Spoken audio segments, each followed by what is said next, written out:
noche, es tiempo a descansar del trabajo que hacemos, es tiempo a disfrutar.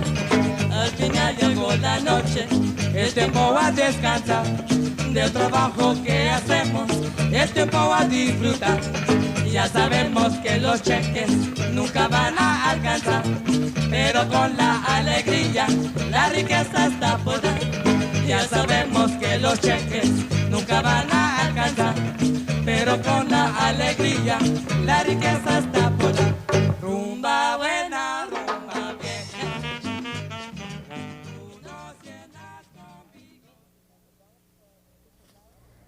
To promote and develop further our belief that art is a vehicle that can facilitate an awareness of international struggles for human rights and social equality, that our artistic, cultural, and political perspectives serve as a means to express, influence, and ultimately create social impact within our own communities and the general public.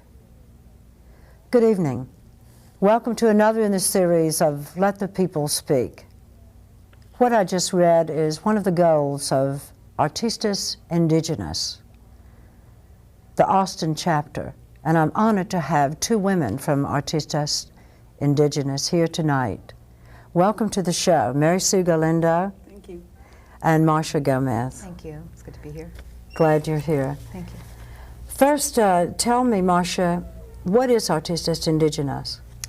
Artistas Indigenas is a pan-Indigenous women's artists association for social change. Basically what we do is we are forging a support system among socio-political artists who believe that our artwork can create social change. This is a proven fact.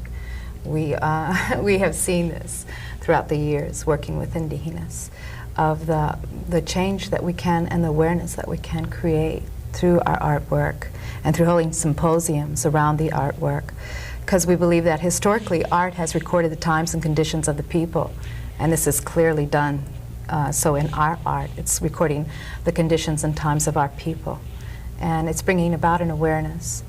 We feel that with the art we can use that as a mechanism to draw people that would ordinarily refrain from going to a function that they believe to be solely of a political context, or that would be purely academic in nature, so that when people hear about an art exhibit, they think of it differently than they would if it was their understanding that it would be a political forum or an intellectual forum per se.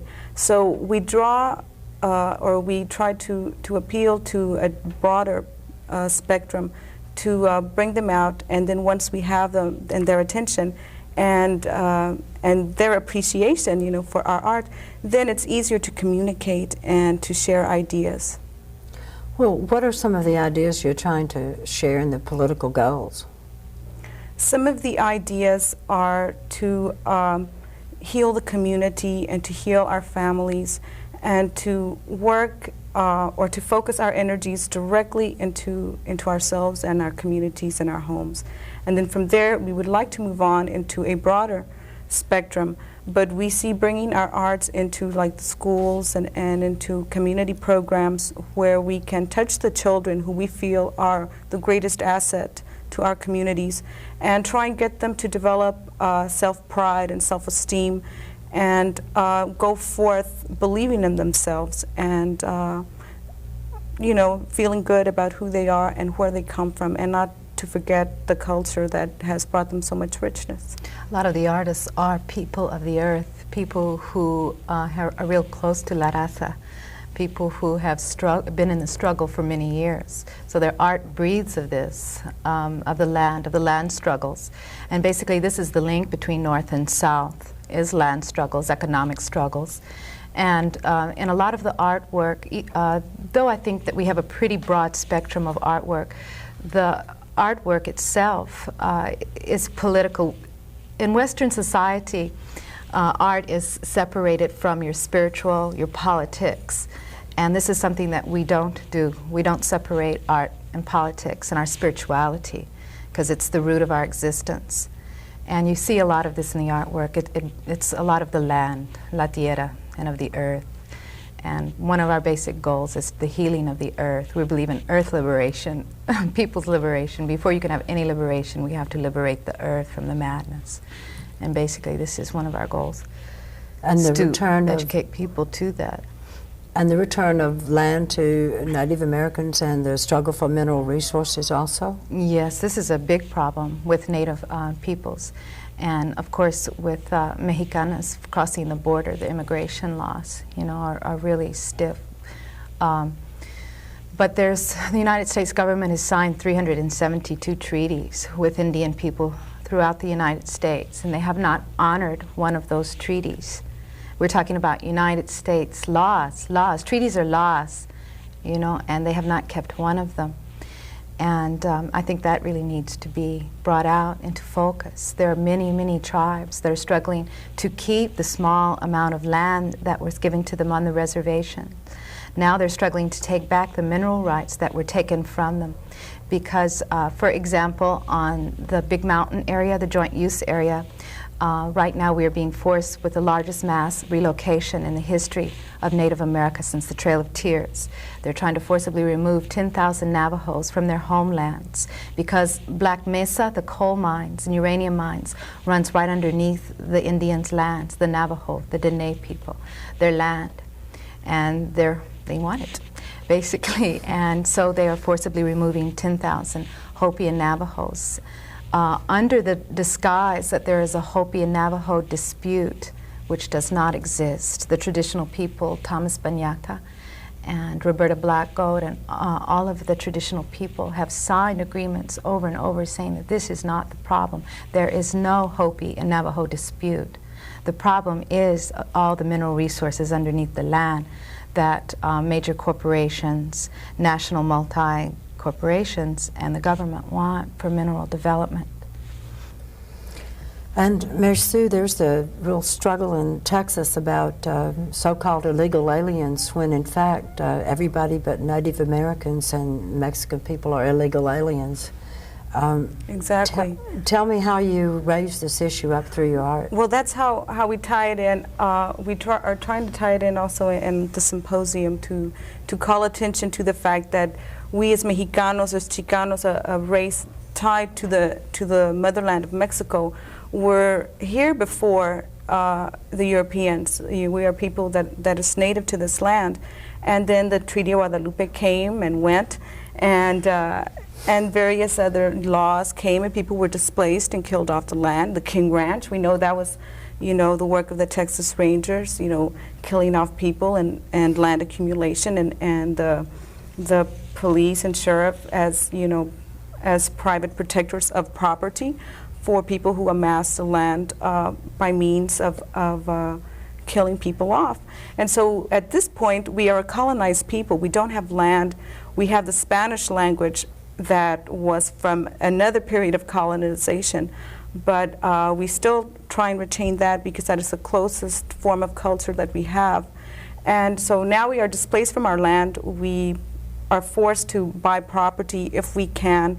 And for instance, here in East Austin, a lot of people are being displaced here just because of the proximity of the East Austin barrio to downtown. And so here again is the land struggle coming up and people being displaced for, cheap amount, being bought out for, small amount of money when the real estate value in the city is very high, and then businesses are coming in. So it's that same type of struggle. And for us, our existence is with the land, but we just work it. We don't own it. Most of our people are farm workers. So there's particular artists who grew up as migrants, and so their art talks about that experience, and that experience is of course tied with the land and the displacement of our people from the land. So it all connects, it all ties from the fact that we have that commonality of being a people native to the land and being displaced from it and struggling to maintain our culture in a society that tries to assimilate all its peoples.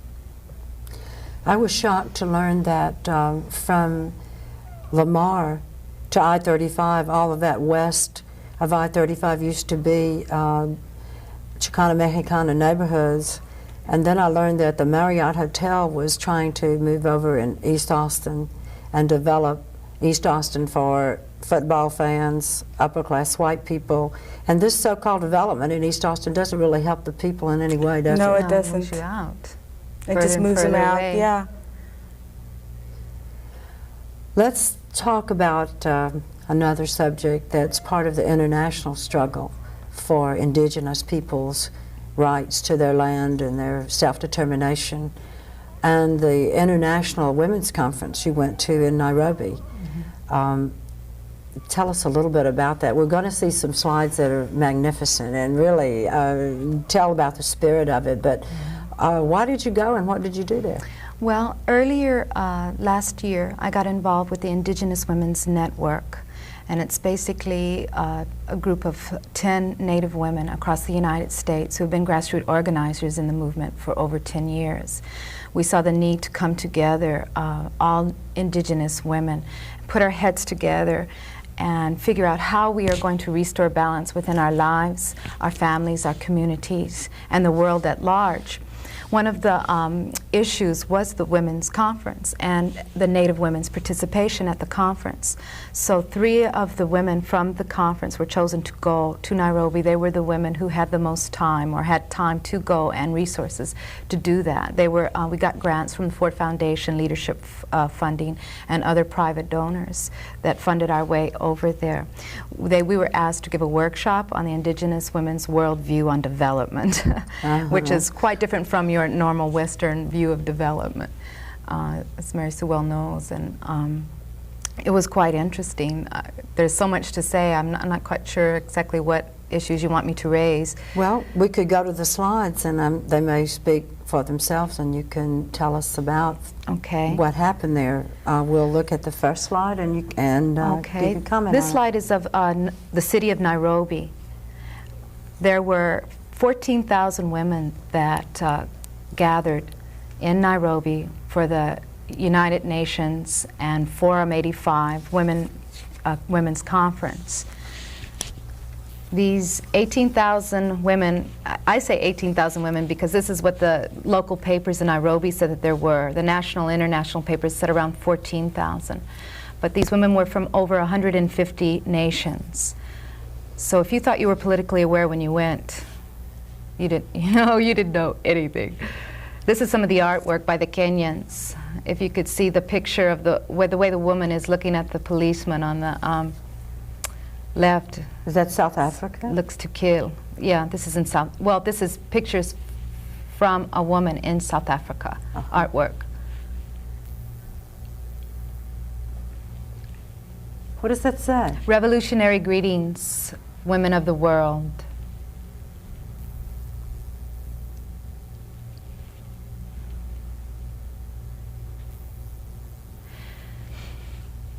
These are Maasai women. The Maasai tribe lives all around Nairobi, and we were lucky to have several of them there. This was a visual, a Nicaraguan visual, where the women fasted for the day and gathered in this spot, and there had different speakers. This is Marta Benavides from El Salvador, and she was one of the women who worked with the archbishop that was murdered. This is an example of the chemical warfare that's happening in Iran right now. The chemicals that the United States is issuing to Iraq. More Maasai women in the yard. This was held at the University of Nairobi. This is a workshop that we did. There's Janet Mccloud to the right. She's from the Northwest Indian Women's Circle, and I should mention she's one of the women who will be speaking at North Meets South Exhibition and Symposium on December 13. These are another group of women from another village around Nairobi. I couldn't say which village. These are Australian Aborigines. It was really wonderful to meet with them. We really saw how our struggles were one and the same, basically land and mineral rights. Most of the Indigenous women we met have the same problem. This was at the Native Women's Workshop, one of them that we gave, and that's Michelle Richards speaking. She works with the Sacred Shawl Society for battered women, Native battered women. This is one of, they had a little series of palapas that they had set up for alternative technology, appropriate technology, health and development, and this was the food processing area. They showed you how to smoke fish, how to build the wood-burning stoves, and lots of different things. This is a sample of the pottery that comes from the Kenya area. And this is the market, the mercado in Nairobi. Sweet Honey in the Rock was there. They were quite a force. They really kept the entertainment going, and it was beautiful how the performers from all over came together and did impromptu performances. It was just incredible, and I think they were a real motivating force. Sweet Honey in the Rock from Washington, D.C. These slides are all messed up. They got together with women from the Caribbean, women from Africa, women from all over, and Korean women, Native women, and put on these performances that I should say that they put together there on the spot.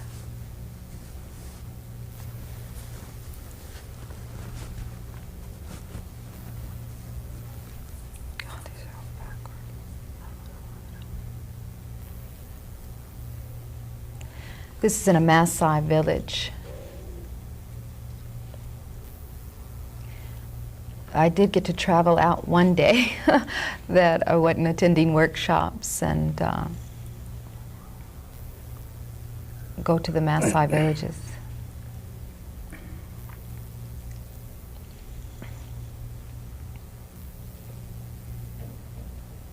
The babies. Tell me, Marsha, how you changed from being there with all those revolutionary women. Basically, you know, I've got asked this a lot. How do I feel as an American woman going over there? You know, don't you feel privileged? Well, I feel ashamed in a lot of ways, because basically, most third world countries that are in civil war and have been in civil war for quite a long time are there because of the United States has invoked it and has prolonged the war through their military intervention. And this is something that you're aware of, but until you go there and hear the actual accounts and testimonies of the women, you just really you don't realize it quite as clearly. I feel changed in the sense that I feel more aware of these issues in third world countries. I'm really glad that the international focus was in Africa. I think it's really brought about an awareness to the issues that's happening in South Africa and the apartheid there, the hunger and that's happening in Ethiopia, the drought. You know, with all of our technology, it seems like we could, you know, devise systems to help the people with water reserves. And in Ethiopia, you can, you know, give a person fish, but if you don't teach them how to fish, it doesn't do them any good. You know what I'm saying? Like all the aid that we're sending there, you know, I feel like we could use that to develop more resources for the people there. That the people should learn how to develop their own resources, you know, and we have those skills and technologies to be able to help them in that area develop their own resources. And then, of course, the issues in South Africa, which are the most crucial and pending. A lot of the women from South Africa couldn't even attend the Nairobi conference. They couldn't get passes or whatever it takes to get out of South Africa to come to Nairobi to speak for themselves. But the issue was a strong one. The issues focused around peace, equality, and development. And like I said, there was over 150 nations represented. I found that the Forum 85, which was much more informative and exciting than the dull, formal United Nations conferences where I didn't think much got accomplished.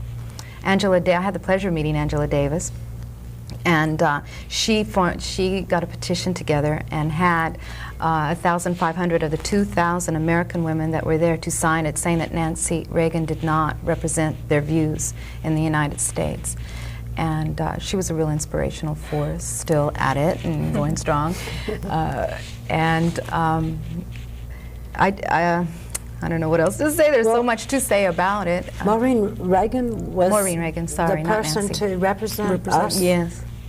Maureen Reagan went as the United States delegate, official UN delegate.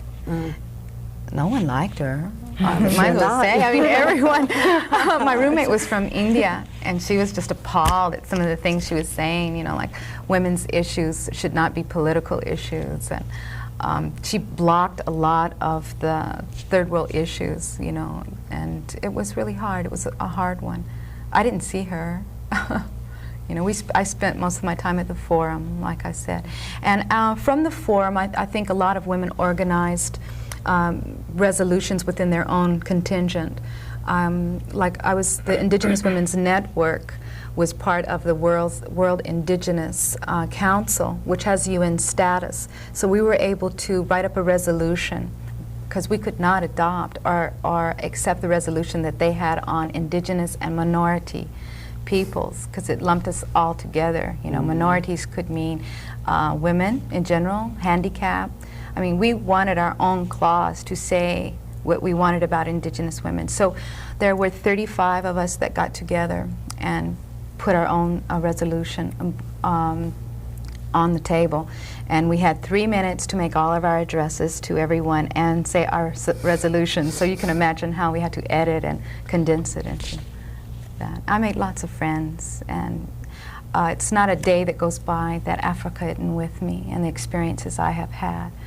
I was saying that I reached my lowest of lows there, because you know, you were bombarded constantly with all of the issues that are pending, really hard issues, you know, war everywhere. And then I reached my highest of highs, because you could see 14,000 women gathering who really want to make change, who really felt optimistic about creating their own world peace. And so it was hopeful in a lot of ways. And I think that those seeds have been planted all over. And I think the women who went there come back to their homelands and have shared, and will continue to share of their experiences there. So there's a poem from a revolutionary Filipino woman who's in prison about a comrade is as precious as a rice seedling. And it sounds like rice seedlings were brought all over the world. The next group of slides that you've brought tonight are from the Indigenous Women's Network. There was a gathering in Washington. Tell us a little bit about that just before we go into the slides. Tell us what this Indigenous Women's Network gathering is all about. Would you, Mary Sue, please? Okay. The gathering was coordinated by about 10 Native women. A lot of these women had been doing grassroots organizing in their own communities for quite some time, and they felt that it was time to reach out, to network, and in networking and sharing information and resources, we also healed ourselves. And I think the most that we got out of it was knowing that we were not alone, we were not an isolated case in our struggles, in our falling short, you know, and in our desire to help our communities to grow and foster pride within our communities. So we really felt that sharing with each other what we did, you know, about our communities, what we do, the type of resources that we have available to us, sharing that type of information and just being with each other and knowing that we are not alone. I think that was the highlight to come out of the conference, and it gave us the energy and the strength necessary to go back to our communities and to work further and to not throw in the towel, because a lot of times doing this type of work without salary, without recognition, it can be very frustrating, can cause people to burn out. But we needed to have those energies rekindled, and I think that the Yom Gathering was very important in that respect. It was structured into 5 days. Basically, the first day was focused in on ourselves. The second day was on our families and communities. The third day on nations and international issues, and the fifth day on skill sharing resources. It was, we called in resource women from all over the United States, Canada, 5 that finally ended up 5 Hawaiian women, traditional Hawaiian women showed up from Hawaii. 1 woman from New Caledonia, where they're waged an armed struggle right now. And so it was very, very powerful. We had elders that, of course, always give the basis for any type of gathering like that, the spiritual basis. And it was very, a lot of hard work in the organizing process, but it was well worth it.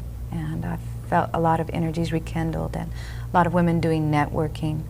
Now, from it, we are developing a resource directory of grassroots organizers throughout the nation. And this resource directory will be available to local and national organizations, so they can know who the women are that can address different issues. And it's basically for ourselves, so that we can network too with each other and continue to do that. And as for us to especially recognize that connection between the Chicana, the Latina, the Hawaiian, the Native American, we're all indigenous because we all come from the land. And if we can realize that we are one and that we are the same, then in unity there is strength. And that is something that we would like to achieve. It was wonderful to be able to be there the first day when we addressed issues like avoiding burnout, how to cope with stress, you know, and the elders addressed those issues real well. I mean, you know, there's no overnight solutions to these problems, but they gave us an understanding of how to cope with that, you know, from our spiritual being. And so those issues were really good to address, because we tend to, being young and in the movement, just go right into national, international issues. Before we can restore balance in the world, we have to restore balance within ourselves and our own families and communities. And this was really stressed by the elders. They really, you know, really focused on that issue. So. Well, let's go to the slides and let you tell us about what you've experienced there by looking at the slides. This is the campground. It was held on Janet Mccloud's land in Yelm, Washington. And there were 9 teepees and lots of tents. And Janet Mccloud, who's coming here on the 13th of December. The 13th. She'll be the keynote speaker the evening of the 13th. That's at the Dougherty Arts Center from 6 to 10. She'll be one of the speakers. And then with the American Indian Film Festival that we're co-sponsoring with the Leonard Peltier Support Group, she'll be addressing, there she is, there's Janet in the white jacket talking to Violet from Big Mountain and Arlene Logan from Six Nations Confederacy in New York. This is set up at the teepees. Janet will be speaking at the film festival. This was the arbor where we had our meetings. As a Chicana, it was especially exciting to be back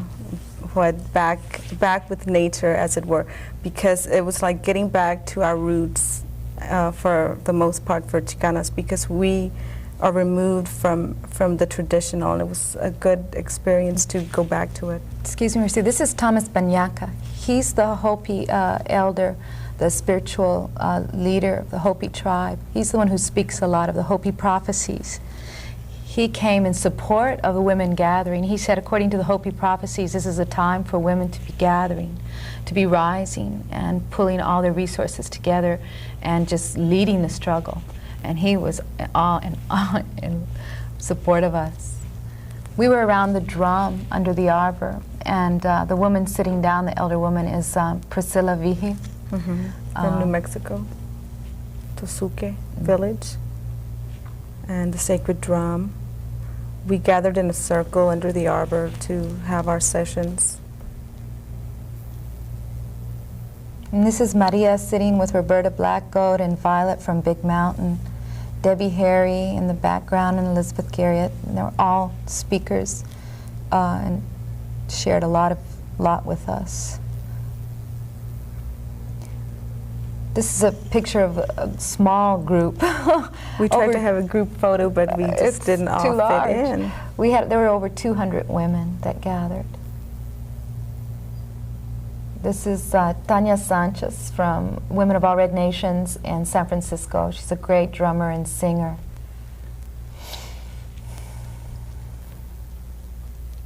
Here's Mary Sue and Maria Limon. Maria is also a member of Artistas Indigenas. She's on the board. That's Baby Buffalo. Ingrid Washinawataks, newborn. Ingrid works with the International Indian Treaty Council of New York. These are our sisters from Hawaii. Mililani, Luana, ¿cómo se llama the other one? No me acuerdo. I just can't remember. They were wonderful. They were outstanding. They were just incredible. They were dynamic, articulate. Mililani is a lawyer in Hawaii. And of course the children. We had lots of children there, as many children as there were women, it seemed. This is the playground. We did lots of things with the children. The children had their own agenda. The elders worked with them. We even had, they're all into this kung fu stage, so we thought if we would bring someone who does traditional karate, that it would show them a respectful way of dealing with it, but I don't know. And this is me with the talking stick. Whenever you have a hard time talking, you were supposed to hold the talking stick in the circle. The way we didn't have formal speakers. Nothing about this gathering was formal. It was informal. We believe in talking circles. So you either pass a prayer fan around or the talking stick, and each woman has a chance to speak their heart, their minds, their politics, their beliefs. Another small group photo. The children with Jean Lamar. Jean Lamar is living on the Paiute Reservation, and she's Paiute Pit River. She was an artist in last year's Artistas Indigenas Full Moon Harvest. She did a mural project with the children. So Janet Mccloud now has a mural on her back porch of the mountains and the teepees and the outhouses. And it was beautiful. And this is Priscilla Vigil with Tanya, drumming and singing. And there's Delma Gomez and Lupe Carrion. They're also two members of Artistas Indigenas, with Nora Mendoza. She's from Michigan, and she's also one of the artists of Artistas Indigenas. So this was a real charge for us. It really helped us unite and feel stronger about what we're doing here. Beautiful pictures. You have an event that's coming up soon. This program will be seen on December 5th on Let the People Speak.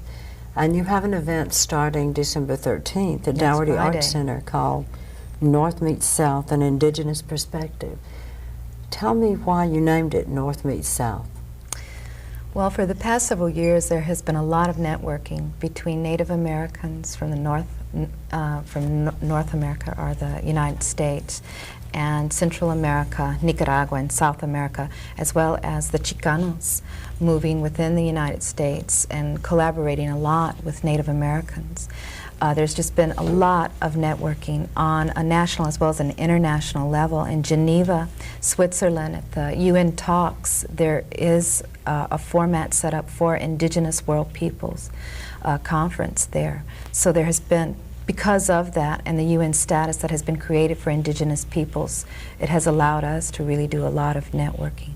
And then Bill Means with the International Indian Treaty Council has done a lot of traveling into Nicaragua and has, worked with the Sandinistas and or met a lot of the people there. And I feel like we are just wanting to continue that networking amongst all of us, Native Americans, Chicanos, Mexicanos, Central Americans, and South Americans. Mercy, what are some of the artists, who are some of the artists, and what is this event going to look like on the 13th? Well, it's a multimedia exhibit. We have sculpture, clay, wood, and bronze. We have some featured artists from Mexico, and Marsha will be showing some of her clay sculpture, which she is just dabbling into clay now. And we have oils and acrylics and photography, and we have some abstract art. We have some traditional pottery, I think. And it's some of the top artists, you know, they are all high caliber artists, and they work in different medias, but where the exhibit is all threaded together by that common vision of being native, of being displaced, and struggling to survive in white American society. And so, because we are from different parts of the main continent, and because we do have the same theme, we felt it was appropriate to entitle this exhibit North Meets South and offer our perspective of the meeting. I would like to add to that that a lot of the artists are internationally renowned or nationally renowned, like Donald Van and Paladin Roy, Shirley Bear from Canada, Esther Hernandez with the Muralistas from San Francisco, and Hector Cruz, who collaborated with Diego Rivera in Mexico.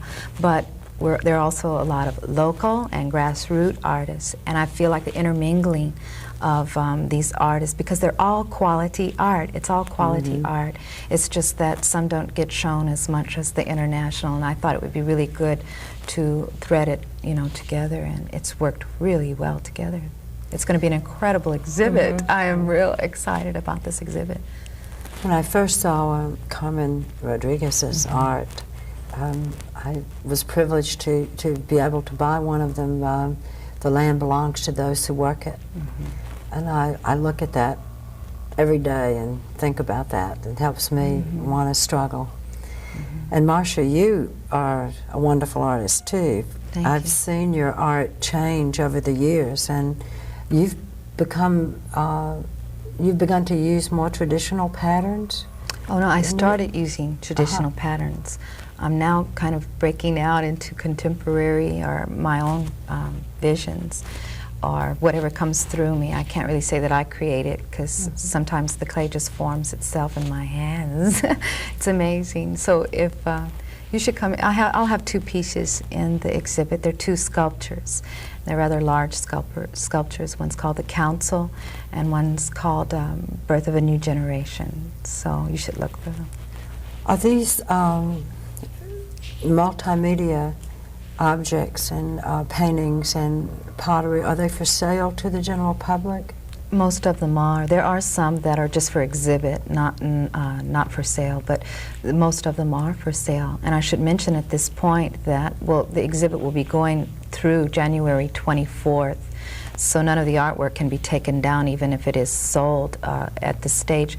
But we will be having a Arte Mercado running the weekend, Saturday and Sunday, December 14th and 15th, and we have over 20 artists. Some of the artists that are in the exhibit, like Sam Coronado, who does watercolors and beautiful cards, and Strong Migrant Scenes, farm worker scenes, and Paladin Roy, who works with Native American images, Nawori Higauri, who will be having a lot of his prints for sale. We'll have beadwork, pottery, books, and so people should wait and do their Christmas shopping for the Saturday.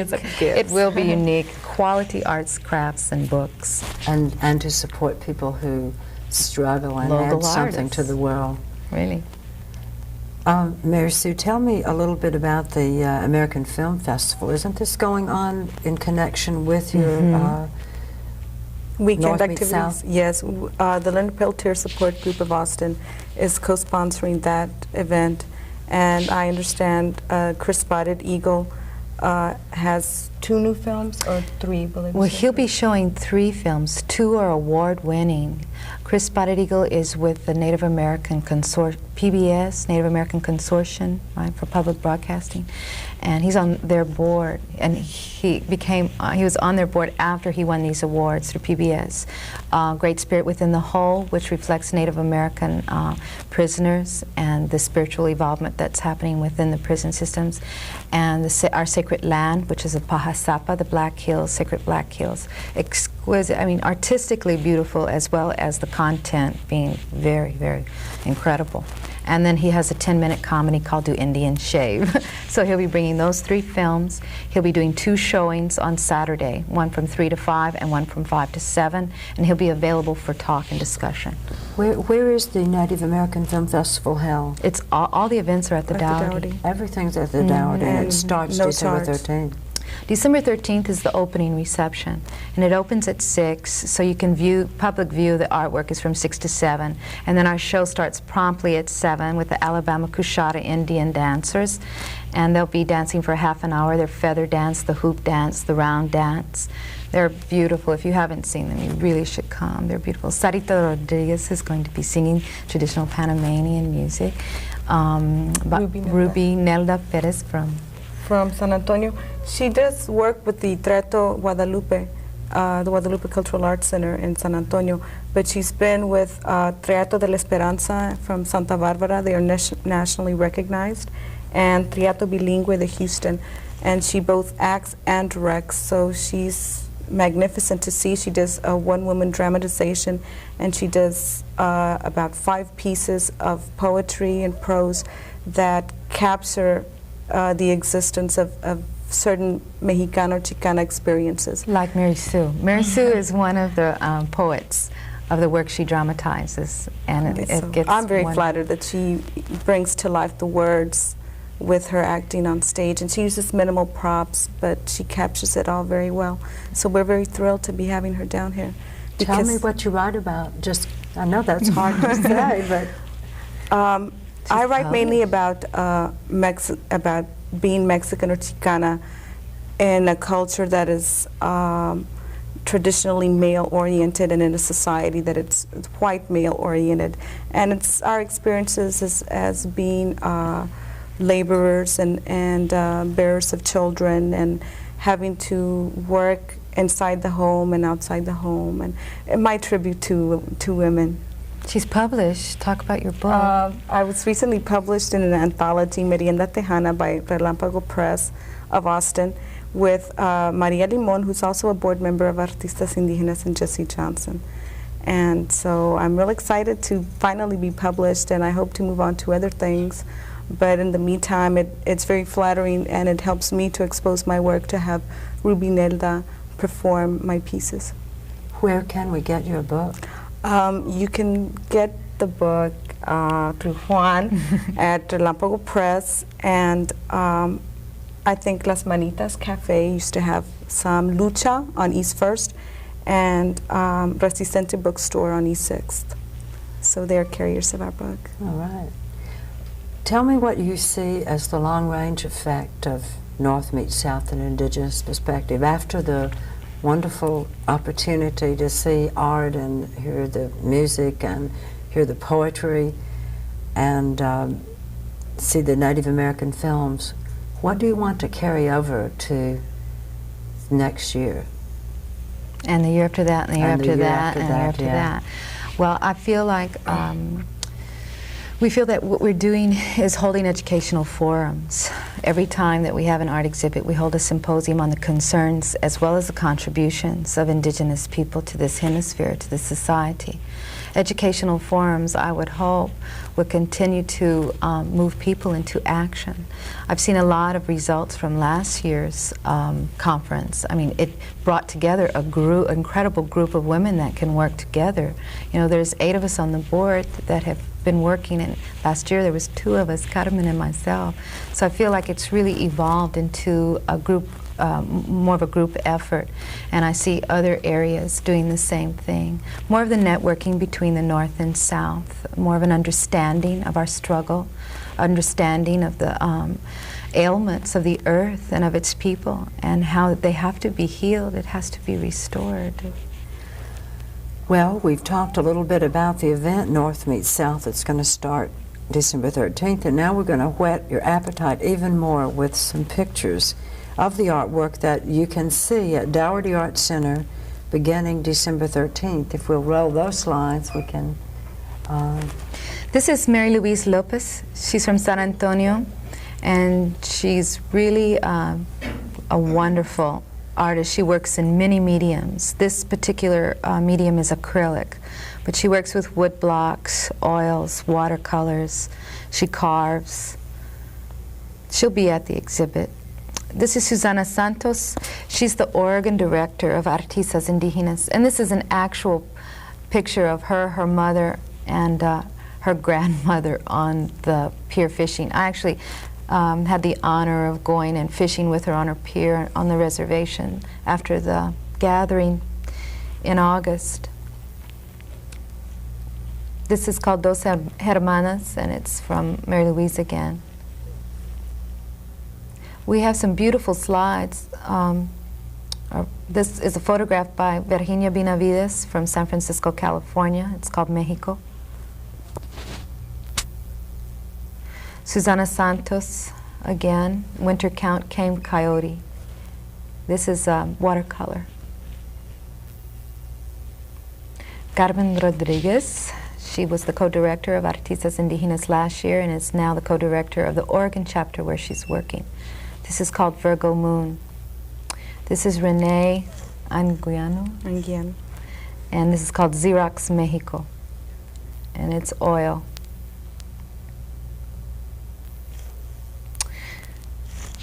That's Jose Luis Rivera. That's El Mestizo. Mestizo. Is that pecan? It's Or mesquite. He's a he works mesquite on wood mesquite. sculptor.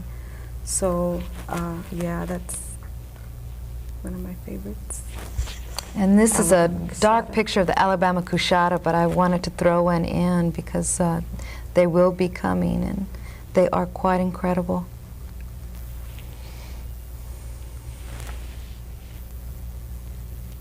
I thought we had several more. Very nice. In closing, tell me a little bit of an update about the struggle around Leonard Peltier and other prisoners in Native American and Indigenous people who are in prison because of their struggle for land and liberation. Well, we have had a few victories. The Butlers have been acquitted. That's been a long struggle in Oregon. And about a month ago, Dino and Gary Butler were acquitted. So they're now free. The Peltier trial is still waiting appeal. I really don't know the current status right at this point. We're just still waiting. Leonard's spirits are still high.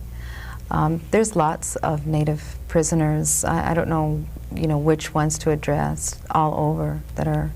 Dennis Banks, I don't know his status right now. I think Michelle Richards has been released. It's getting more hopeful. We're seeing some progress there. There's been national and international attention to Peltier's case. And people need to understand it's not just the man, it's the whole issue, the land issue, the issue of the people that we're fighting for. And what about the struggle for mineral rights on the reservation and what's going on in Big Mountain? Could you give us an update? Well, you will be able to get an update if you come December 15th, Sunday. We're going to have a speaker from Big Mountain area who'll be coming, or someone to address that issue. We're hoping to send for Roberta Blackgoat, but I haven't heard back from her. So they will be sending someone to address that issue. And we'll be showing the National Sacrifice area as well to give people an update of what's going on with the mineral resources there. Well, there's also films on Chicanos and videos, and it's really multimedia. It's really mixed. Video, 35 millimeter, and some slides. Janet Mccloud would be addressing the concerns and contributions of Native women. And of course, she's traveled extensively on an international level. She's a grandmother of 13 children and 8 daughters. So she really knows the struggle back and forth and has been one of the leading elders in the fishing rights struggles in the Northwest Coast on the Nisqually River. And also the co-founder of the Northwest Indian Women's Circle, and she's the mother of the Indigenous Women's Network. So I think that people will really want to meet with her and talk to her personally about her experiences as well. She deals with the fishing rights struggle mainly, and then Big Mountain will deal a lot with the mineral rights struggles. Well, besides inviting people to come to this wonderful event and participate in it and be changed by it, what do you want people in Austin to do to join in the struggle to support Indigenous peoples' claims to land and mineral rights and self-determination? What do you want to say to all those people watching out here?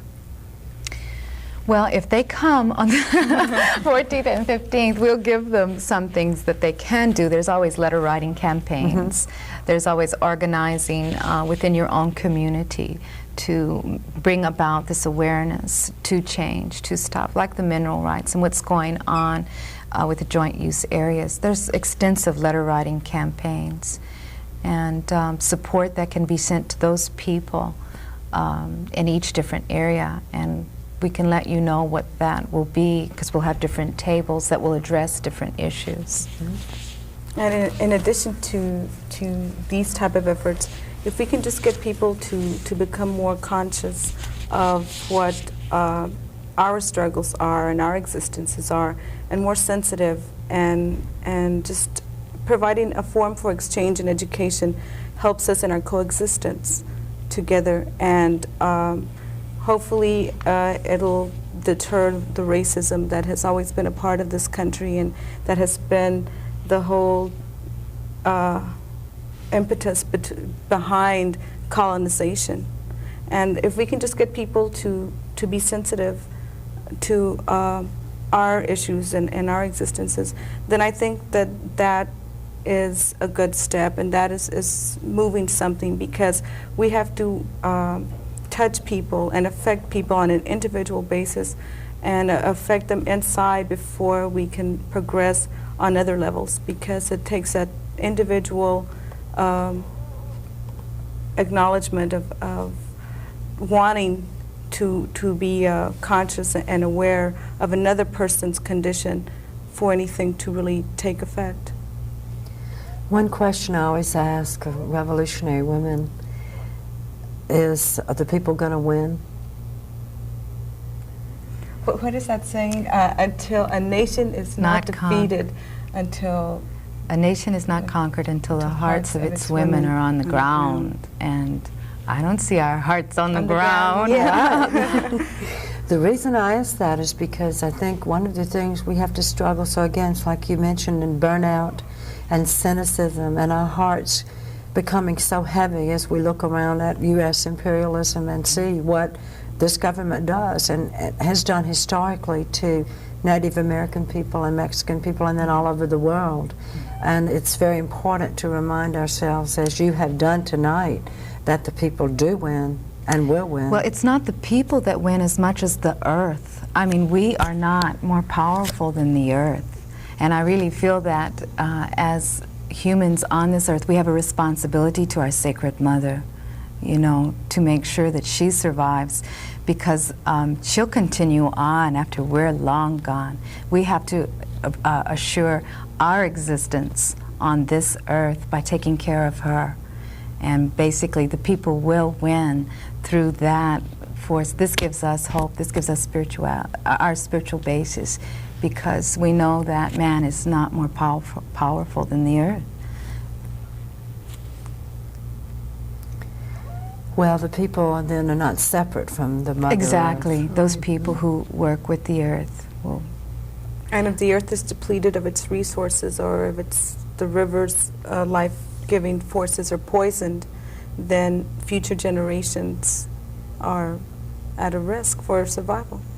And I think as women, we really have this tie to the earth and for our children, for future generations.